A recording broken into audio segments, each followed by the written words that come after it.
Good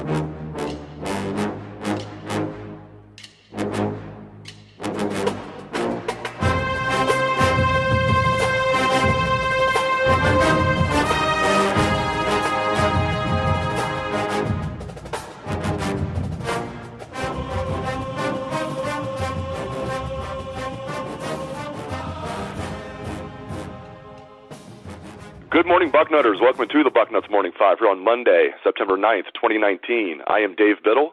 Very happy to be joined by Bill Bank Greene. Bank, what a performance from the Buckeyes on Saturday. I don't think anybody saw this coming. 42-0 over the Cincinnati Bearcats. I know we both thought this would be at least, a tight affair for at least part of the game. I had the Buckeyes winning 34-17, so barely covering what ended up being a 16.5-point spread. But, wow, they were dominant in every facet of the game, 42-0. What a game, Bank. Yeah, no doubt. They knew going in that Cincinnati was going to come in, loaded for bear, and I think that was probably what, Ryan Day probably preached to them all week, was to be prepared mentally, for what you were going to get from Cincinnati. I mean, I don't think there was much question that Ohio State is a more talented team. But yet, the underdog playing at a fever pitch when the powerhouse team isn't quite ready to go, you can get some interesting games. You can get deep. You can lose by 30. As hard as that is to believe. So that was Ryan Day's mission, I think, last week, was to have them match Cincinnati's intensity, which they did, and then just outplay them, which they also did that too. So, and that's how you get 42-0. It was a great performance. I mean, it was just, you could look at every unit and just say, A++. There's a play here, play there, you could nitpick, but 42-0 over a quality team. I mean, that's a top 50 team in America. I mean, that's darn good. And now, you move on. You get better and you move on. This defense looks especially great. We'll get to the offense as well. I mean, as you said, they looked excellent in every possible way. Obviously, there's things they can still work on, but there's no complaints for me. And then things are going to go wrong in a football game. You're never going to play a perfect game. This defense, it's a credit to the players and how hard they've worked. It's a credit to the coaches. It also makes Greg Schiano look really bad, in my opinion, because I think not that there was really much doubt, but if there was anybody wondering, was it talent? Last year, was that the problem, or was it scheme? It's pretty clear now it was scheme. I know these guys are a year older, they're a year better and all that, but still, man, this Bank, this makes Greg Schiano look bad, but I tell you what, it makes Jeff Hafley and Greg Madison look really good.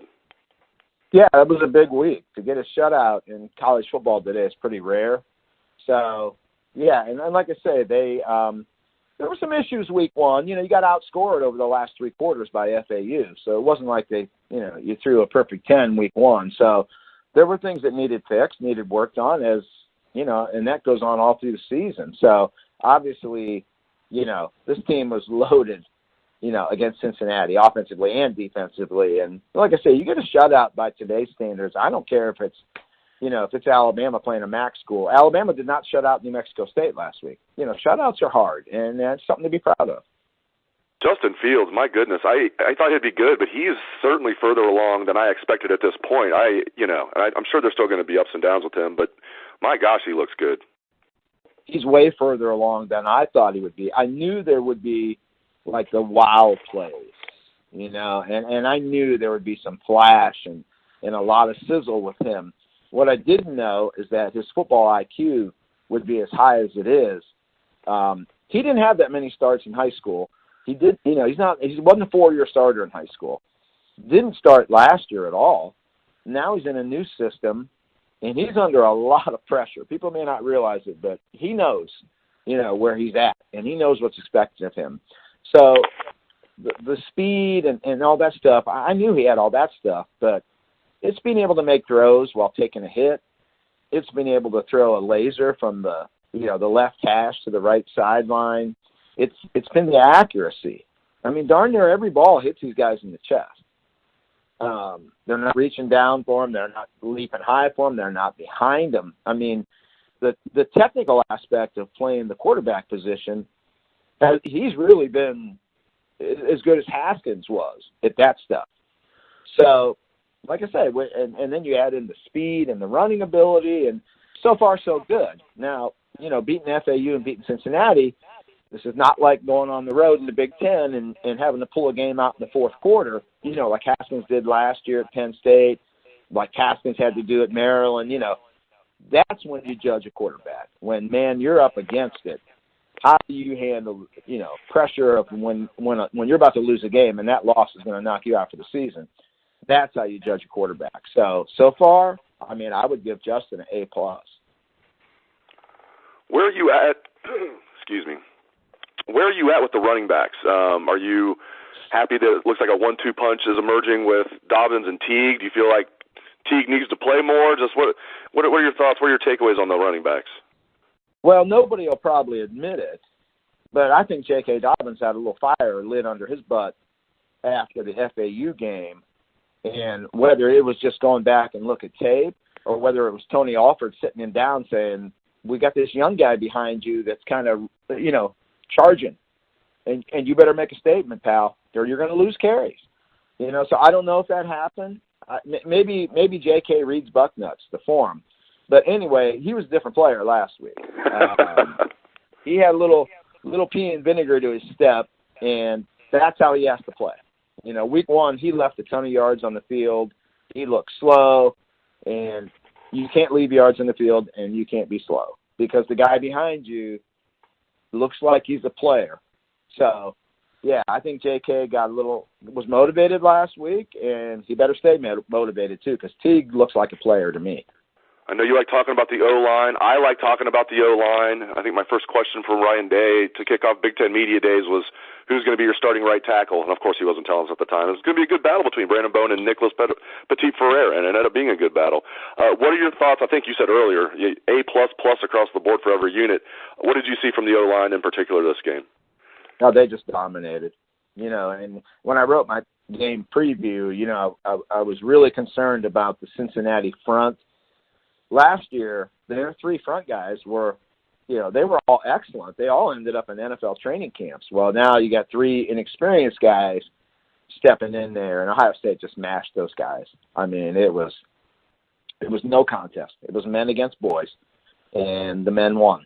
So that, there's no complaints last week at all. They dominated. And again, you can break down 80 plays on offense and find a play here where, oh, man, Brandon Bowen missed his block here, or, man, Josh Myers missed a – yeah, I get that. There's no perfect games. But all in all, when you look in totality of what the offensive line did last week, I mean, that was a butt-kicking, serious butt-kicking.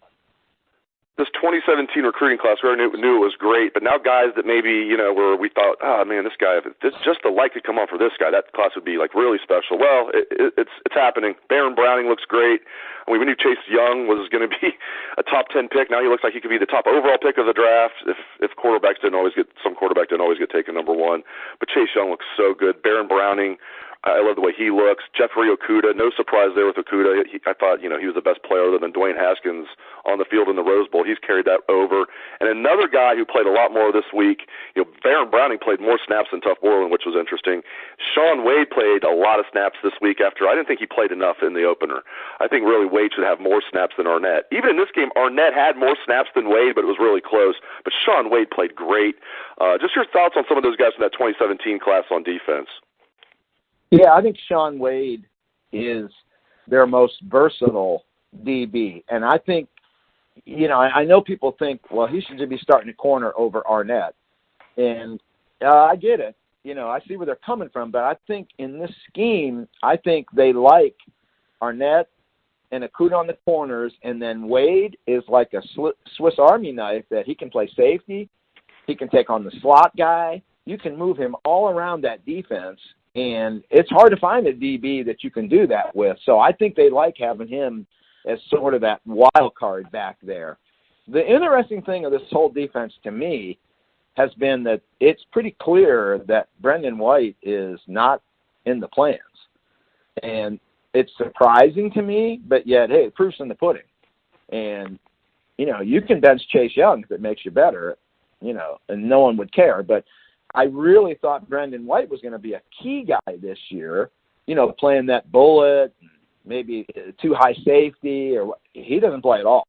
I mean, his snap counts, I didn't see what this game was at Cincinnati. I'm going to guess it's in the teens again, and it was in the teens week 1.